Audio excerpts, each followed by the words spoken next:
नमस्कार फ्रेंड्स. आपण अनेकदा रस्त्याच्या कडेला, शेताच्या बांधावर किंवा ओसाड माळरानावर सहज एक झाड उगवलेलं पाहतो, ज्याला आपण रुई किंवा मंदार म्हणतो. अनेक जण याला फक्त एक जंगली आणि विषारी झाड समजून दुर्लक्ष करतात. पण फ्रेंड्स, आयुर्वेदामध्ये रुईला एका संजीवनीपेक्षा कमी मानलेलं नाही आहे. योग्य माहिती नसेल तर हे झाड विष ठरू शकते, पण योग्य प्रकारे वापर केला तर हे अनेक आजारांवर अमृत देखील ठरू शकते. आजच्या रानवाराच्या व्हिडिओमध्ये आपण रुईच्या पानांचे, फुलांचे, चिकाचे औषधी फायदे, तोटे व वापर करण्याची योग्य पद्धत पाहणार आहोत. तेव्हा व्हिडिओ शेवटपर्यंत नक्की पाहाच. फ्रेंड्स, रुईच्या झाडामध्ये पांढऱ्या आणि जांभळ्या रंगाची फुले येणारे असे दोन मुख्य प्रकार आढळतात. आयुर्वेदात पांढऱ्या फुलांच्या रुईला श्वेतार्क आणि जांभळ्या किंवा लालसर फुलांच्या रुईला रक्तार्क म्हटले जाते. जांभळी रुई ही आपल्याला रस्त्याच्या कडेला सहज पाहायला मिळते. वैज्ञानिक संशोधनानुसार जांभळ्या रुईच्या पानात वेदनाशामक घटक जास्त तीव्र असतात. पांढऱ्या फुलांची रुई खूप दुर्मिळ असते आणि ती सहसा मंदिरांच्या जवळ पाहायला मिळते. अध्यात्मात याला खूप पवित्र मानले गेले आहे, कारण असे म्हणतात की याच्या जुन्या झाडाच्या जडामध्ये गणपतीची आकृती तयार होते, ज्याला श्वेतार्क गणपती म्हणतात. आता पाहूयात रुईचे काही अनोखे फायदे. डायबेटीस किंवा शुगरवर रात्रीत आराम. फ्रेंड्स, ज्यांना हाय ब्लड शुगरचा त्रास आहे त्यांच्यासाठी रुईचे पान वरदान आहे. रात्री झोपताना रुईचे एक उलटे पान तुमच्या पायाच्या तळव्याला स्पर्श करेल असे ठेवा आणि वरून सॉक्स किंवा मोजे घालून झोपा. सकाळी उठून शुगर तपासा, तुम्हाला आश्चर्यकारक फरक दिसेल. फ्रेंड्स, इंटरनॅशनल रिसर्चनुसार रुईमध्ये इन्शुलिनची संवेदनशीलता वाढवणारे घटक असतात. जेव्हा आपण हे पान पायाच्या तळव्याला बांधतो तेव्हा ॲक्युप्रेशर आणि त्वचेच्या शोषणाद्वारे रक्तातील साखर नियंत्रित राहण्यास मदत होते. गुडघेदुखी आणि सांधेदुखीवर रामबाण शेक. वयस्कर लोकांमध्ये गुडघेदुखीचा त्रास खूप असतो. अशावेळी रुईचे एक मोठे पान घ्या, त्याला थोडे एरंडेल तेल किंवा मोहरीचे तेल लावा आणि ते तव्यावर हलके कोमट करा. हे कोमट पान सुजलेल्या किंवा दुखणाऱ्या गुडघ्यावर बांधून ठेवा. पानामधील उष्णतेमुळे गुडघ्याची सूज आणि वेदना लगेच कमी होतात. फ्रेंड्स, संशोधनानुसार रुईच्या पानात नैसर्गिक दाहक विरोधी घटक असतात आणि चिकामध्ये फ्लेवोनॉइड्स हा घटक असतो, जो वेदनाशामक गोळ्यांसारखे काम करून गुडघ्याची सूज आणि वेदना मुळापासून कमी करतो. पायात रुतलेला काटा किंवा काच काढणे. अनेकदा पायात काटा किंवा काच रुतते आणि ती सहज निघत नाही. अशावेळी रुईच्या पानाचा किंवा फांदीचा 2 ते 3 थेंब चीक काटा लागलेल्या जागेवर टाका. काही तासातच तो भाग मऊ होतो आणि काटा स्वतःहून वर येतो किंवा सहज बाहेर निघतो. यामुळे जखम पिकत देखील नाही. त्वचेची खाज आणि पुरळ.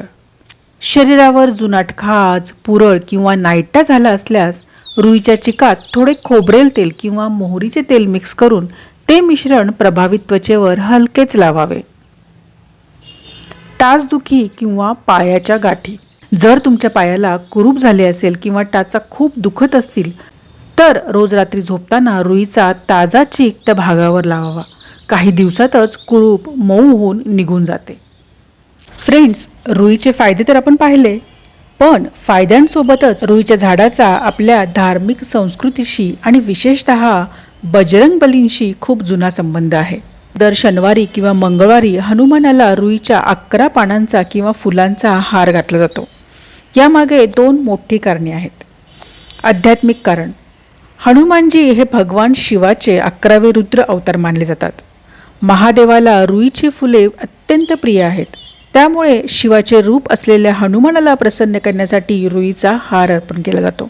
वैज्ञानिक आणि ज्योतिषीय कारण. ज्योतिषशास्त्रात असे मानले जाते की रुईमध्ये नकारात्मक ऊर्जा नष्ट करण्याची ताकद असते. शनिवार हा शनी महाराजांचा दिवस असतो. शनीच्या दोषामुळे किंवा त्रासामुळे शरीरात वात वाढतो, म्हणजेच सांधेदुखी आणि मानसिक ताण वाढतो. रुई ही वातनाशक वनस्पती आहे. त्यामुळे शनिवारी रुईच्या संपर्कात येणे किंवा तिचा हार बनवून देवाला अर्पण करणे हे आपल्या सभोवतालचे वातावरण शुद्ध ठेवण्यास आणि आरोग्य सुधारण्यास मदत करते. फ्रेंड्स, रुई जेवढी औषधी आहे ना तेवढीच ती धोकादायक पण ठरू शकते बरं का. त्यामुळे त्याचा वापर करताना या गोष्टी कधीच विसरू नका. डोळ्यांचा बचाव. रुई तोडताना निघणारा पांढरा चीक विसरूनही डोळ्यात जाता कामा नये. डोळ्यात चीक गेल्यास दृष्टी जाण्याचा तीव्र धोका असतो. त्यामुळे रुई तोडल्यानंतर हात साबणाने स्वच्छ धुवा. फ्रेंड्स, याच्यावरून मला माझ्या लहानपणीची एक गोष्ट आठवली. साधारण मी 1ली-2रीला असतानाची गोष्ट आहे. आई मला नेहमी सांगते, मला खूप आठवत नाही, पण लहानपणी आम्ही खेळत असताना मी हा चीक डोळ्याला कसा लावला माहीत नाही, पण त्यामुळे माझा डोळा प्रचंड सुजला होता. आग होत होती आणि मी घाबरून आईला हे सांगतही नव्हते. पण माझ्या मैत्रिणीने हे सांगितलं आणि लगेचच मला डॉक्टरकडे नेलं. त्यामुळे माझा डोळा बचावला. ही आठवण आई मला नेहमी सांगते आणि माझ्या लहानपणीचे उद्योग मला आठवण करून देते. तेव्हा फ्रेंड्स, विशेषतः गर्भवती महिलांनी आणि मुलांनी मात्र या वनस्पतीपासून लांब राहणेच उत्तम. फ्रेंड्स, तुम्ही पण काही असे उद्योग केलेले नाही आहेत ना? मला कमेंटमध्ये नक्की सांगा. पोटात घेऊ नका. रुईच्या चिकाचे किंवा पानाचे घरगुती उपाय हे फक्त शरीरावर बाहेरून करण्यासाठी आहेत. हा चीक किंवा पाला चुकूनही पोटात जाऊ देऊ नका. यामुळे उलटी, जुलाब किंवा विषबाधा देखील होऊ शकते. फ्रेंड्स, आयुर्वेदामध्ये रुईला खूप महत्त्व आहे. पण ही एक विषारी वनस्पती असल्यामुळे कोणताही मोठा उपचार करण्यापूर्वी जवळच्या आयुर्वेदिक डॉक्टरांचा किंवा तज्ज्ञांचा सल्ला नक्की घ्या. स्वतःच्या मनाने कोणताही प्रयोग करू नका. निसर्गातील प्रत्येक वनस्पती औषधी आहे. फक्त आपल्याला तिची योग्य माहिती असायला हवी. फ्रेंड्स, हा व्हिडिओ तुमच्या घरातील ज्येष्ठ नागरिकांना आणि मित्रांना नक्की शेअर करा. व्हिडिओ आवडला असेल तर लाईक करा आणि अशाच आरोग्यदायी माहितींसाठी रानवराला सबस्क्राईब करायला विसरू नका.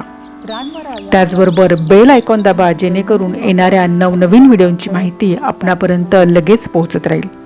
पुन्हा भेटूया अशाच एका नवीन माहितीसह पुढच्या व्हिडिओमध्ये. तोपर्यंत धन्यवाद फ्रेंड्स.